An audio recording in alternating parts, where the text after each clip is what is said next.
And just like that, September has come and gone, meaning it is October 1st, officially spooky season. What's going on, guys? I'm Chris, and welcome back to another video. Today I'm going through everything I watched in the month of September. Now, I'll say up front, September is typically my least watched month for movies. Like, I watched the least amount of movies in this month historically. You can go to my Letterboxd, and I think the past 2 or 3 Septembers, I maybe log 10 movies if I'm lucky. And that's just because, A, I'm a huge college football fan, and that's the month that college football starts, so my Saturdays are fully consumed by football. And also, I usually get into TV shows around this time of year. So for about half of this video, I'll talk about the movies, but I got some TV shows to talk about as well. But before I get into this, hit that like button, comment down below your favorite movie or show that you watched in the month of September. Subscribe and hit that notification bell to help reach my goal of 100,000 subscribers here on the channel, trying to make that final push as we approach the end of the year. And check out the Unusual Couple podcast, link down below for weekly podcast episodes with myself and my girlfriend Cam. We have a blast with it, so go show some love over there. But anyway, let's go ahead and check out the movies I watched. Now, you can see my in-depth written reviews of all these over on my Letterboxd, which is @filmstocked. But I'm not gonna lie, for 3 straight weeks, I did not watch a single movie in the month of September. I was watching football on, Saturdays, and then NFL on Sundays. And then I was watching a bunch of shows, one in particular that we'll talk about at the end of this video. So the first movie I watched in the month of September was on September 21st. Do you remember the 21st night of September? And that movie was The Creator. I have a full review I'll link up above to this movie. This is from Gareth Edwards, the director of Rogue One and the Godzilla film from 2014. And I thought the movie was decent. Visually, one of the more impressive movies I've seen this year, bar none. Like, easily some of the coolest looking visuals added to the immersion of the film. Really bought into the world that this movie created, but the story itself wasn't the most intriguing. It felt like a rehash of other stories we'd seen before. The characters weren't the most compelling, even though I do think John David Washington has a lot of charisma. It's not his fault that the writing wasn't top notch. In fact, a lot of the movie felt kind of surface level to me. I get more in depth with it in my review, but there was so much potential here out of the gate. Like, the first 30 minutes of this movie had me hooked. And I was like, damn, this is a really cool concept. And then once a big reveal happens and the main plot sort of unfolds, it's something we've seen many times, and it didn't really do much for me personally. The movie felt like it lacked conflict a lot of the time. Like, there would be moments where I'm like, damn, this thing's about to end. Oh wait, there's 40 minutes left. Oh wait, there's 30 minutes left. Oh wait, there's somehow 15 minutes left. It was one of those movies that felt like it had 5 endings, and it just didn't know when to end. So it was fine. I didn't hate my time with it. The visuals is what I'll write home about, and also the score from Hans Zimmer. Didn't know he composed the movie until the credits were rolling. I was like, damn. We have been blessed with Hans Zimmer on this world because he is a god composer. The movie's fine. Check it out if you're into that kind of thing, into sci-fi, but it's not some action-packed, blockbuster in reality, if that's what you go in expecting. It's way more of a slow-moving sci-fi film, so know what you're getting into before you go see it. I think it opened to like 14 million domestically, so kind of underperformed, I think.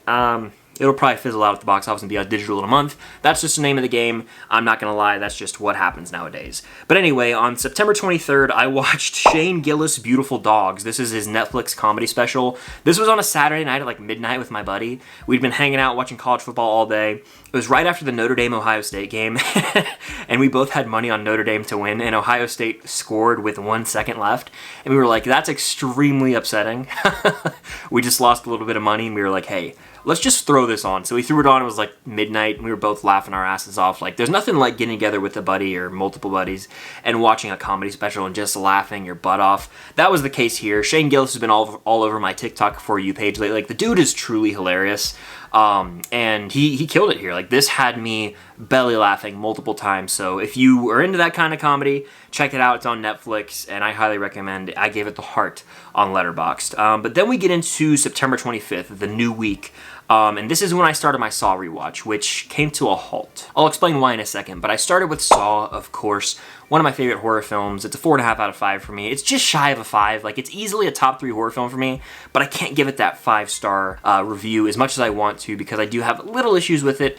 But it is such a fantastic movie. The first time I watched it, it blew my mind. I had no idea about the reveals, and I was just like, this is special. I really dig and appreciate that low budget feel it has. This is James Wan and Lee Winnell's baby, It's basically a one-location movie for a lot of the time. Now, it does cut away a good bit, but for the first 20 minutes, we're in this bathroom, and then a lot of the film does take place with just Dr. Gordon and Adam in this bathroom. They're trying to figure out why they're here and who's behind this entire sadistic plot. It's a very clever movie with reveals that will genuinely shock you if you don't know them ahead of time. And the thing I admire most about the first Saw is there's barely any gore. There's like 2 or 3 scenes where there's a trap that's really gruesome, but if you put this movie up next to the rest of the Saw franchise, it's the tamest by a mile.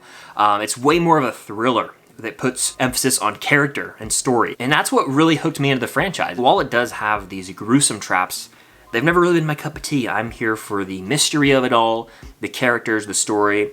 The franchise kind of loses its way the further you get in, and it really dives more into the gory, over-the-top traps. But the first Saw movie is special to me, and that score at the end, whew, I'll always get chills from it. The next day, I rewatched Saw 2, which is a bit of a step down for me. It's still one of the stronger outings in the franchise. Has another really solid twist you won't see coming again. That's kind of the signature of the Saw movies. It's very Shyamalan in the way that the end of the movie usually has a big reveal that'll get you good. We introduce a lot of new characters here. There's more focus on Jigsaw himself, as we see him being a pivotal character throughout the runtime of the movie, as opposed to the first, where he's just working behind the scenes and we don't really know who it is. I like it. Now, it's not in the same league as the first Saw movie, in my opinion. It does have the needle pit, which makes me physically sick. I think most people can agree that's one of the most hard to watch traps. Ugh. Repulsive, really. Much like the first Saw, this one's still really clever. The reason I fault it a little more, it's a little rushed at times, and the characters are nowhere near as strong because we're in this house with a bunch of like new introduced characters, and they're all like the most run-of-the-mill throwaway horror characters you'll ever see. Like, a bunch of them are intentionally cringe and just irritating. The most interesting aspect is when you've got Donnie Wahlberg's character, Eric, face-to-face with Jigsaw, and they're playing mind games with each other. If you pair that with the final reveal, that it sort of restructures the way you view the first movie, that's where Saw 2's at its strongest. But a lot of the runtime, it's like, I could do without. So it's a good enough entry. Nowhere near the first Saw movie, though. And then rounding out the movies I watched in the month of September is Saw X, the 10th film in the franchise. Full review linked up above. The reason I didn't rewatch the rest of the franchise is because I would have had to dedicate 2 full days of my life to rewatching this franchise, and I just did not feel like going down that dark journey and feeling depressed, morbid, and ill physically and mentally. So I've seen the franchise, I'm very familiar with it. I was like, let's just not do that. Saw X takes place between Saw 1 and 2, so I refreshed my memory there, and then I watched a full 43-minute in-depth recap, timeline/recap of the movies, and that just brought me right back up to speed with some of the little details I'd forgotten. So I was fully prepared going into Saw X, and I didn't really miss a beat. I liked Saw X quite a bit. It's one of the stronger entries in the franchise. It does have some issues for me. No Saw movie's ever going to top the original, that's just my opinion. However, it does put John Kramer at the forefront, humanizes him, makes him an actual character, and the movie is watchable.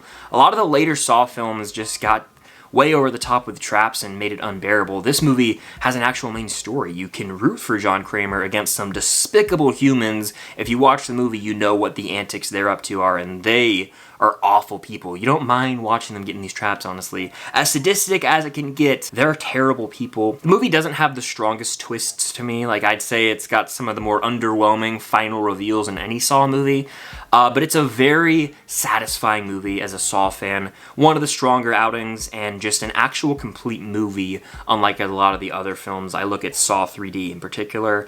This actually has a lot more substance to it. So full review is linked up above if you want to hear me talk more about that. I'm not sure if I'll do a Saw ranking. I think I might save it for later in October. We'll see if I end up doing a ranking or not. But those are all the movies I watched in September. 2 new releases, 2 rewatches, and then a comedy special. Very light month for movies. October, I'll be watching a lot more. I have a horror watch list I want to get through. I also have a lot of TV I'll have to watch as well. We've got the Ahsoka season finale, Loki season 2, lots to talk about, which I'll let you know. I actually have early access to Loki, so I'll have a review of that coming out this week. The first 4 episodes of season 2, stay tuned for that. Very excited to check that out soon. But let's talk about the TV I watched this past month. So it goes without saying I watched Ahsoka. I'm loving it. I've been watching it consistently as it drops at 9 p.m. Eastern on Tuesday nights. So the finale comes out in 2 days from now as of recording this, and I'll be watching it. And I'll probably do a quick little video reaction to it. Nothing like me reacting to the episode, but I'll probably do, like, here are my thoughts on it, and then I'll do probably a Star Wars Disney Plus show ranking. Or no, excuse me, just a Star Wars show ranking, and then I potentially will redo a big old Star Wars tier list with all the projects, so you have to stay tuned for that. But I'm digging Ahsoka. It's brought back characters from Rebels. It's setting up potential Mandoverse movie. It's just got these sweet, small character moments. It's got the spirit of Star Wars Rebels, the spirit of Star Wars The Clone Wars, and I grew up watching those shows and have a fond appreciation for them. So it's just been sweet for me. It's this, like, escapism every week. I love it. I really do. So Ahsoka's been delightful. We have 1 episode left. I've been watching that every week. The other show I've been watching every night, It's Always Sunny in Philadelphia. I am working my way through that. It's the funniest sitcom I've ever seen. I laugh out loud every episode. It's my nightly routine to watch an episode or two while I'm laying in bed, and then I go to sleep. God, I love it. It is hilarious. I can't praise it enough. If you haven't seen it, it's dark comedy done right. But the piece of media I spent the most time watching in the month of September was Teen Wolf. My girlfriend Cam put me onto this show, and I fell in love. I am about to be on season 5. There are 6 seasons of this show, and I've been zooming through it. I love the teenage drama, the werewolf action, the romance, all of it. It's got hilarious characters, heartbreaking moments. I fell in love with a certain character just to have said character ripped away from me, and one of the most brutal fictional deaths I've ever witnessed. Really looking forward to continuing my watch through of that, and the cool part is I'm falling in love with the world of the show, and then I come to find out there's a con coming to Georgia, and I live in Georgia. And so at the end of October, I'll be going to the Beacon Hills High School reunion. It's at the very end of the month, like Halloween weekend. I'll be going with Cam and meeting some of the cast, and probably maybe do a vlog of it. So I know Teen Wolf isn't really content I make, but I will be covering it on TikTok and Instagram, and also probably do some sort of YouTube vlog, maybe. I'm not gonna commit to that, but potentially. I'm very excited, very, very looking forward to meeting my favorite actors from the show, and cons are just fun. So it's just coincidental that I started this up and I was like, oh shoot, there's a con coming in a month. So I have a motivation to finish out the show before I go to that con. Really, really looking forward to it. But that pretty much rounds out everything I watched in the month of September. Much more TV focused than movie. October, I'll be watching a lot more, especially new releases. We got Killers of the Flower Moon, Five Nights at Freddy's. There's 1 or 2 more I can't think of off the top of my head. And then, of course, Loki's coming out. Thank you guys so much, as always, for your support. It means a lot. Whether that's in the live streams, here on the videos, on the shorts. Really close to reaching my goal of 100,000 subscribers, which honestly, never thought was possible when I started this channel. So I greatly appreciate every single one of you for tuning in. If that's just a video every now and then, or if that's every single video, means more than you know. So be sure to hit the like button. Again, comment down below your favorite films and TV shows that you watched this past month. And of course, I'll be having more Stranger Things content as the writer strike has ended. The actor strike might be ending soon. The Duffers are teasing stuff on Twitter. Lots to look forward to there. But thank y'all as always for watching, and until next time, I'll see you guys later.